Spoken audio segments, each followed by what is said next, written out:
कहानी का शीर्षक टिड्डा और चींटी की संघर्ष यात्रा। गर्मियों का मौसम अपने चरम पर था। सूरज तप रहा था और जंगल के सभी जीव गर्मी से बचने के लिए अपने अपने तरीके से उपाय कर रहे थे। इस जंगल में एक टिड्डा और एक चींटी रहते थे, जिनके स्वभाव में बहुत बड़ा अंतर था। जहाँ टिड्डा हमेशा मस्ती करता, गाना गाता और आराम से दिन बिताता, वहीं चींटी हर रोज कड़ी मेहनत करती, अपना भोजन इकट्ठा करती और अपने घर को सहेजने में लगी रहती। गर्मियों के इन दिनों में चींटी सुबह से शाम तक काम करती। वह अपने भोजन के लिए धूप में भी मेहनत करती थी। जब वह दाना इकट्ठा कर रही होती तो वह धैर्य और अनुशासन के साथ धीरे धीरे अपने घर की ओर चल पड़ती। हर दिन उसका यही क्रम था। वह जानती थी कि अभी मौसम अनुकूल है और उसे सर्दियों के लिए पर्याप्त भोजन इकट्ठा करना होगा, ताकि कठिन समय में वह भूखी न रहे। दूसरी तरफ टिड्डा एक पेड़ की शाखा पर बैठा मीठे मीठे गीत गाता रहता और हवा के साथ झूमता रहता। उसे चींटी पर हंसी आती थी। वह अक्सर चींटी का मजाक उड़ाते हुए कहता, अरे चींटी, क्यों इतनी मेहनत कर रही हो? देखो, जीवन का मजा लो। मौसम कितना सुहावना है। काम तो हमेशा किया जा सकता है, लेकिन इस खूबसूरत दिन का आनंद लेना भी तो जरूरी है। चींटी उसे देखकर मुस्कुराती और कहती, टिड्डा भाई, मैं सर्दियों की तैयारी कर रही हूँ। जब बर्फ गिरने लगेगी और चारों ओर ठंड का कहर होगा, तब तुम्हें यह मस्ती याद आएगी। टिड्डा कभी भी चींटी की बातों को गंभीरता से नहीं लेता था। वह सोचता था कि उसकी जिंदगी जीने का तरीका ही सबसे अच्छा है।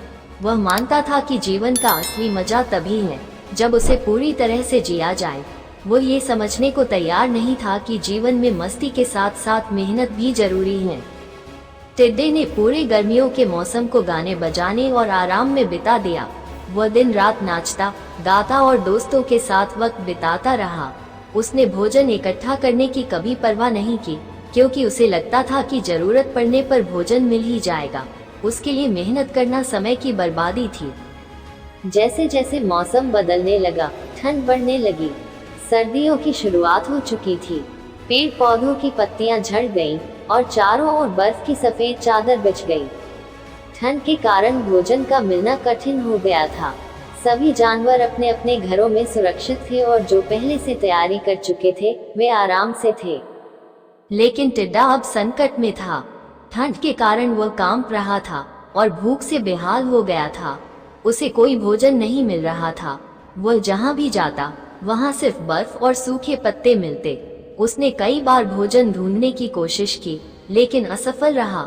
उसका शरीर ठंड से कांप रहा था और भूख ने उसकी सारी मस्ती छीन ली थी। टिड्डा अब चींटी की मेहनत को समझने लगा था। उसे याद आने लगा कि कैसे वह चींटी की मेहनत का मजाक उड़ाया करता था। अब उसे एहसास हो रहा था कि अगर उसने भी चींटी की तरह मेहनत की होती तो आज उसे इस हालात का सामना नहीं करना पड़ता। भूख और ठंड से बेहाल टिड्डा चींटी के घर की ओर चला गया। उसने दरवाजे पर दस्तक दी और कांपते हुए आवाज दी, चींटी बहन, कृपया मेरी मदद करो। मैं भूखा और ठंड से ठिठुर रहा हूँ। मुझे थोड़ा सा खाना और गर्मी चाहिए। चींटी ने दरवाजा खोला और टिड्डे की हालत देखकर दुखी हुई। उसने कहा, मैंने तुम्हें पहले ही कहा था कि सर्दियों की तैयारी कर लो, लेकिन तुमने मेरी बातों को गंभीरता से नहीं लिया। टिड्डा शर्मिंदा था। उसने अपनी गलती स्वीकार की। हाँ, तुम सही थी। मैंने आलस्य किया और तुम्हारी मेहनत का मजाक उड़ाया। अब मैं अपनी गलती की सजा भुगत रहा हूँ।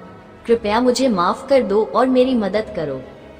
चींटी ने कुछ पल के लिए सोचा, फिर उसने टिड्डे को अंदर बुलाया। उसने टिड्डे को थोड़ी गर्मी और खाना दिया। टिड्डा बहुत आभारी था। उसने चींटी से कहा, तुमने मेरी जान बचाई है। मैं हमेशा तुम्हारा आभारी रहूंगा। चींटी ने कहा, यह मेरी दया है कि मैं तुम्हारी मदद कर रही हूँ, लेकिन जीवन में हमेशा दूसरों पर निर्भर नहीं रहा जा सकता। तुम्हें खुद भी मेहनत करनी होगी और भविष्य के लिए तैयारी करनी होगी। टिड्डा अब पूरी तरह से बदल चुका था।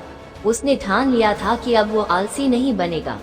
सर्दियों के खत्म होते ही उसने मेहनत करना शुरू कर दिया।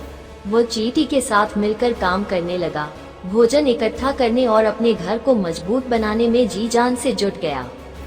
वसंत आने के बाद टिड्डे ने खुद को पूरी तरह बदल लिया था। अब वह न केवल मस्ती करता था बल्कि मेहनत भी करता था। वह जानता था कि जीवन का सही आनंद तभी है जब मेहनत और मस्ती का संतुलन हो। उसने ये समझ लिया था कि वर्तमान का आनंद लेते हुए भविष्य की तैयारी करना भी आवश्यक है। अब टिड्डा और चींटी अच्छे दोस्त बन गए थे। वे दोनों मिलकर काम करते और फिर मस्ती भी करते। टिड्डा ने अपनी गलतियों से सीख लिया था और वह हमेशा अपने समय का सदुपयोग करता था। उसने सीखा कि मेहनत, अनुशासन और दूरदर्शिता से ही जीवन को बेहतर बनाया जा सकता है। टिड्डे की यह यात्रा न केवल उसके लिए एक सबक थी बल्कि पूरे जंगल के जीवों के लिए भी एक प्रेरणा बन गई। अब सभी जानते थे कि जीवन में हर मौसम का महत्व होता है और मेहनत के बिना कोई भी लक्ष्य हासिल नहीं किया जा सकता। इस कहानी से हमें ये सीख मिलती है कि जिंदगी में मस्ती और आराम के साथ साथ मेहनत और दूरदर्शिता भी जरूरी है। केवल वर्तमान का आनंद लेना ही काफी नहीं है, बल्कि भविष्य की कठिनाइयों के लिए तैयारी करना भी उतना ही महत्वपूर्ण है। जो व्यक्ति समय रहते अपनी जिम्मेदारियों को समझ लेता है, वो कठिन परिस्थितियों में भी सफल होता है। टिड्डे ने अपनी गलती से सीखकर यह सिद्ध कर दिया कि कभी भी किसी भी उम्र में बदलाव संभव है, अगर व्यक्ति में खुद को सुधारने की इच्छा शक्ति हो। ऐसी ही मोटिवेशनल वीडियो देखने के लिए चैनल को सब्सक्राइब करें। वीडियो को लाइक करके कमेंट में जय हिंद जरूर लिखें। जय हिंद।